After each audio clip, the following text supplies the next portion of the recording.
So our CE population was Brighton Hospice that we've been with for the past couple of years. The focus of Brighton Hospice is that it provides services to individuals given the prognosis of 6 months or less to live. And these individuals include patients from all backgrounds and ages. However, it's been primarily those that are above 65 years and older.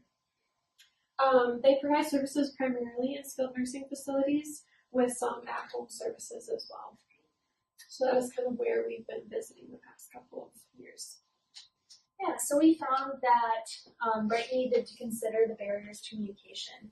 So we decided that communication in and of itself sets the trajectory for future care.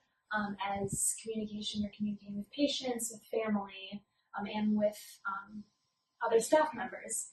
And so some barriers to communication we found in Brighton Hospice were some family members had some unrealistic expectations for communication. So for example, some family members were expecting that every single person in the family would be communicated to. Instead, Brighton wants to have one main contact person. And so that was something that we looked into.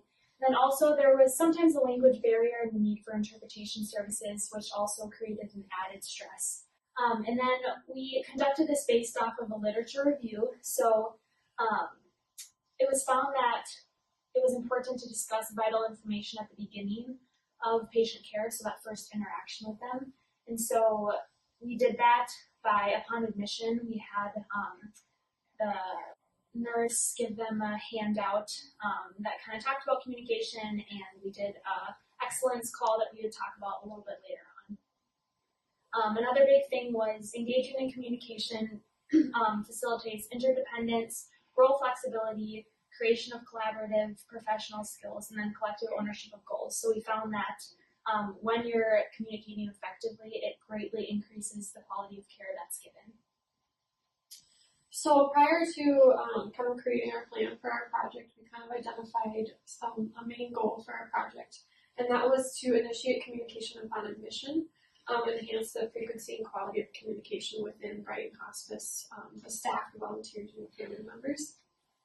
And so to implement this goal, we had a few success criteria that we identified, and this included that we wanted to have 85% of family members report an improvement in timely and consistent communication from the nursing staff via the evaluation form that we created.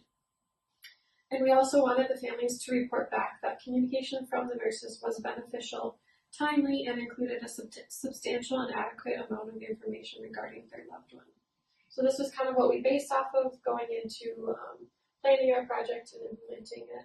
So as Kaiah was mentioning earlier, we wanted to implement this upon admission. And so we created a form to give the family members to ask how often they would like to be communicated with and what their preferred method of communication was. And this was just so that we were specific to each family, as everyone's preferences are different.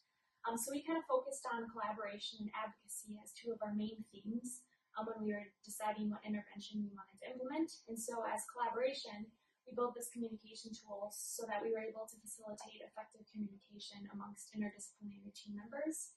And then advocacy was super important in this as well because as we were talking to family members, we realized that they were not receiving adequate and timely updates on their family members.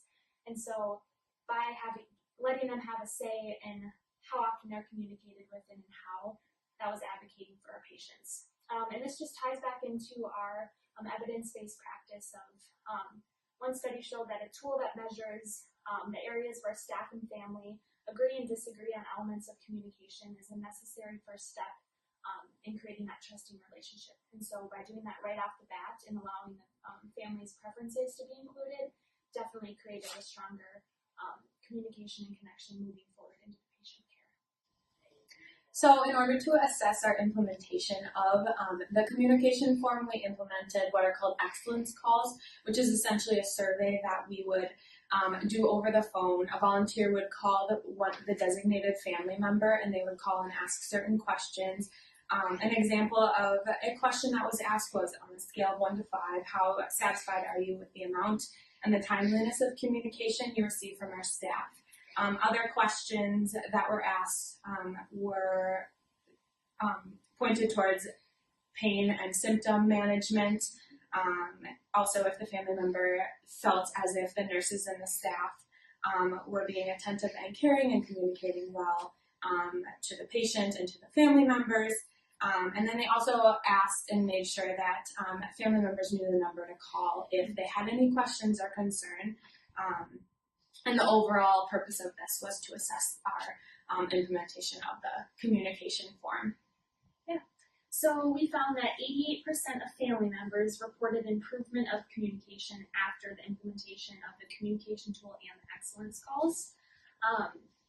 And so one thing to improve was family members were seeking to understand the distinctions between what Brighton's role is, the facility's role is, and then what their personal role is as family members.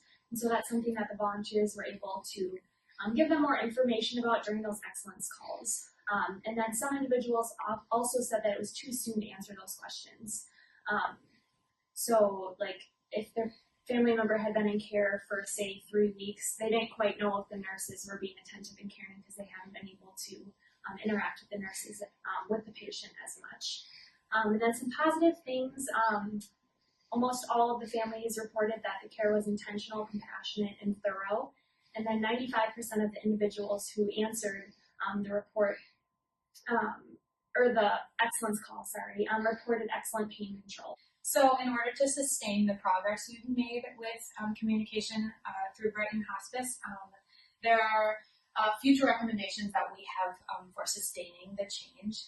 The first one is continued reevaluation. We want to be making sure to continue to check up with family members and not just assume that the satisfaction they had when we made the first excellence call was the same 2 months later.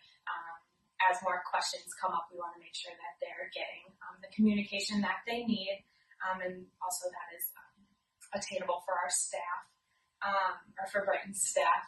We also want to, along with that, continue to assess baseline expectations with family members for communication, and also continue to assess with new admits and continue to redevelop and develop the assessment process for what they expect communication to look like. We also want to assess potential barriers to communication that may develop as the patient gets farther along their hospice treatment. The emotional toll on the family may change expectations as far as communication, so we want to be able to anticipate that and go along with that change. And we also want to implement more accountability as far as keeping up with family preferences for communication. So there's an online system that is used to keep track of how often the nurse is communicating with the family, and we want to make sure that staff is filling out that form regularly, so that there is that accountability as far as communication.